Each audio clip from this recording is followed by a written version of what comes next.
আমি চিন্তা করতাম যে মানুষের জন্য কি আমি আসলে এত ভালো করতেছি, এটা কি আসলেই পসিবল ভালো করা। একটা ক্লায়েন্ট এসে 5 মিনিট উনি জাস্ট আমাকে দেখতেছে, ভাই আমি বুঝতে পারতেছি, আমি স্পিচলেস হয়ে গেছি। উনি আমার থেকে চোখও ফেলতেছে না। উনি বলে নয়ন আপু আপনাকে জাস্ট আমি দেখার জন্য বনানী থেকে আসছি। তখন আমার মার্চেন্ডাইজার মিস্টার রাফিদ ছিলেন। উনি বলতেছে ম্যাম আমি সরি, আপনাকে না জানিয়ে আমি ওনাকে ইনফর্ম করছি, উনি আপনার অনেক বড় একজন ফ্যান। হাউ বলে আপনি যে একটা মেয়ে, আপনার কাছ থেকে শেখার এত কিছু আছে, আপনি যে এরকম একটা বয়সে আপনি এরকম চ্যালেঞ্জ ফেস করে বাইং হাউস বিজনেস করা, প্রোডাকশন করা, বায়ারকে আপনার শিপমেন্ট দেওয়া, আপনার রিটেল বিজনেস মেনটেন করা কিভাবে সম্ভব। স্ট্রাগলিং যে টাইমটা ছিল সেটা হচ্ছে মানে আমার বাবা মারা যাওয়ার আগে আসলে হচ্ছে আমরা অনেক ভালো লাইফে লিড করেছি, যেহেতু বাবা বিজনেসম্যান ছিলেন। তো আমরা কখনো সংসারের ক্রাইসিস দেখি নাই, বাট বাবা মারা যাওয়ার পরে ভয়ঙ্কর লেভেলে একটা ক্রাইসিস আমি ফেস করছি। ইভেন আমার জীবনে যে এরকম ক্রাইসিস আসবে বা এটাকেও আমার ফেস করতে হবে, এতগুলো রেসপন্সিবিলিটি, এতগুলো মানুষের রেসপন্সিবিলিটি আমাকে নিতে হবে, ওইটা আমি আসলে কখনো বুঝতে পারি নাই।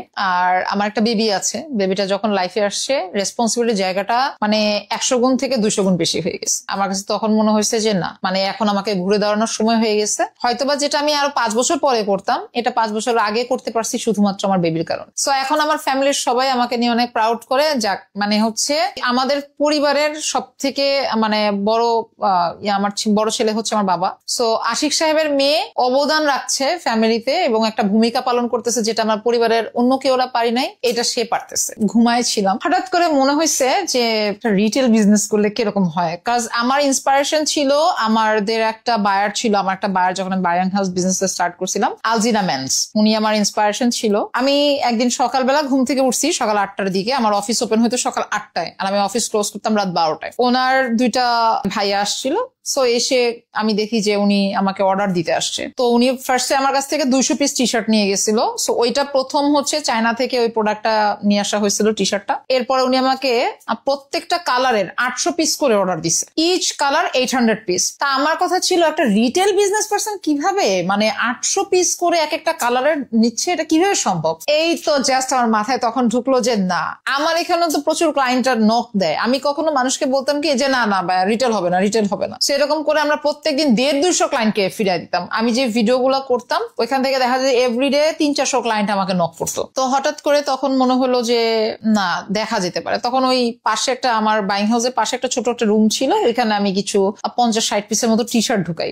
এই থেকে হচ্ছে তখন ছোট করে তখন দেখলাম যে না, ভালোই তো, এভরিডে ক্লায়েন্ট আসতেছে, শুরু করছে। সিগনেচার লাইফস্টাইলটা হচ্ছে মানে যখন অফিসটা নেওয়ার জন্য আসলে আমি প্ল্যান করেছি, তখন আমি আসলে কোনো জায়গায় হচ্ছে মানে এত বড় ইনভেস্টমেন্টও করবো না, আমার কাছে ওইরকম আসলে আলাদা করে টাকাও হচ্ছে আমার কোনো প্ল্যান নাই। প্ল্যানটা আমি কিছুই প্ল্যান করি নাই। আমার কাছে মনে হচ্ছে ছোট্ট একটা রুম হলে আমার এনাফ। তো এমন ঘুটঘুরে একটা অন্ধকার একটা জায়গা, মানে গ্যারেজটা ঘুটঘুরে অন্ধকার, মানুষ রাস্তা দিয়ে হেঁটে গেলে গেটও চিনবে না, ইভেন খুঁজেও পাবে না, এমন একটা অবস্থা। খুঁজে আসার পিছনে রিজন ছিল আমার মানে প্রথমত তো আমি যেহেতু দেশের বাইরে এক্সপোর্ট করি, ইভেন হচ্ছে আমার এক্সপোর্টের সব প্রোডাক্ট ছিল, আর আমার প্রাইসটা অনেক কম্পিটিটিভলি মার্কেট থেকে অনেক রিজনেবল ছিল। যেমন আপনি একটা ব্র্যান্ড শপে যদি যে ওই প্রোডাক্টটাকে 10,000 টাকা দিয়ে কিনেন, আপনি ওটাকে এখানে কিনতেছেন 3 থেকে 3,500 টাকায়, তাহলে মানুষ কেন ওই প্রোডাক্টটা নিবে না। সো ওই প্রোডাক্ট গুলো মানুষ খুঁজে খুঁজে এই কারণে চলে আসতো। এত লুক্রেটিভ প্রোডাক্ট, আমাদের হচ্ছে বিভিন্ন এক্সপোর্টের প্রোডাক্ট গুলো ইনহাউস ছিল। সো মানুষ আসলে খুঁজে ওই চিপার ভিতরে এসেই হচ্ছে ওখান থেকে প্রোডাক্ট নেওয়ার জন্য একটা মানে মানুষের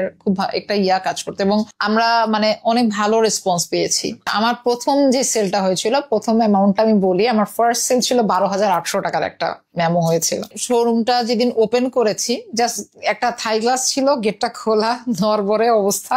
সো ওইটাতে হঠাৎ করে একটা ক্লায়েন্ট আসছে, উনি সিলেট থেকে আসছিলেন আর কি। তো বললো নয়ন আপু আপনার ভিডিও দেখে আসছি। তো উনি কিছু টি শার্ট পছন্দ করলেন এবং কিছু ডেনিম নিলেন। তো আমাদের 12,800 টাকার একটা মেমো হয়েছিল। তো এরপরে আমাদের সেল 20, 30, 40, 50 এরকম করতে করতে তখন হচ্ছে আমরা কত টাকা সেল করেছি, মানে ওই ছোট্ট রুমটার ভিতরে আমাদের সর্বোচ্চ সেল হয়েছে 2 লাখ টাকা। অজ্ঞান হয়ে গেছি, কাজ মানে আমি তো সারাদিন না খাওয়া, ইভেন হচ্ছে আমি ফ্যাক্টরিতে ভিজিট করছি ওই দিনই 4 বার। তারপর হচ্ছে বায়ার রাত্রে 1টা পর্যন্ত আসতেছে, মানে এইরকম হয়েছে যে বায়ারদের কালকেও ডেলিভারি আছে, শিপমেন্ট আছে, ওইটা আমাকে আজকে রাতে ক্লোজ করতে হবে। একদিনে 30,000, 40,000, 50,000 প্রোডাক্ট আমার ইনহাউস হচ্ছে, ওই অতটুকু একটা জায়গা, মানে 3,000 স্কোয়ার ফিট একটা জায়গার ভিতরে এত প্রোডাক্ট। তো আমি গেট থেকে বের হয়ে দেখি কি লাইন লেগে মানুষ ওই তেহারি ঘর থেকে আমার ফ্লোর পর্যন্ত দাঁড়ায় আছে। আমার থেকে তেহারি ঘর পর্যন্ত যেতে হেঁটে যেতে 2 থেকে 3 মিনিট সময় লাগে। আমরা বহুত রাত ঘুমাই নাই। আমার এরকম হয়েছে যে আমি অসুস্থ হয়ে গেছি, আমাকে হসপিটালে ভর্তি করতে হয়েছে, আমার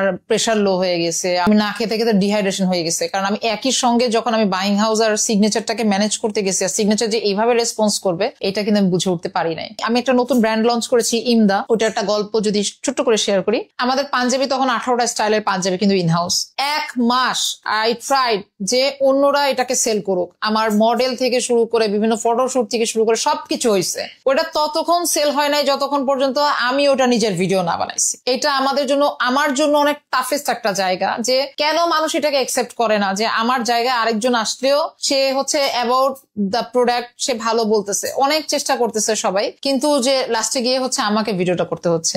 আমি আমার কাস্টমারদেরকে অনুরোধ করব যে আসলে সারা জীবন তো আমার পক্ষে আসলে কন্টেন্ট করা সম্ভব না, বাট সিগনেচারে যেটাই আসবে ক্লায়েন্টদের জন্য অনেক ভালো কিছু আসবে। তারা যেন আসলে অন্যদের ভিডিও দেখে ইন্সপায়ার হয় যে না, it's a good quality product. এটা কিন্তু কোম্পানির ক্লায়েন্টদের জন্য ভালোবাসার থেকে হয়েছে।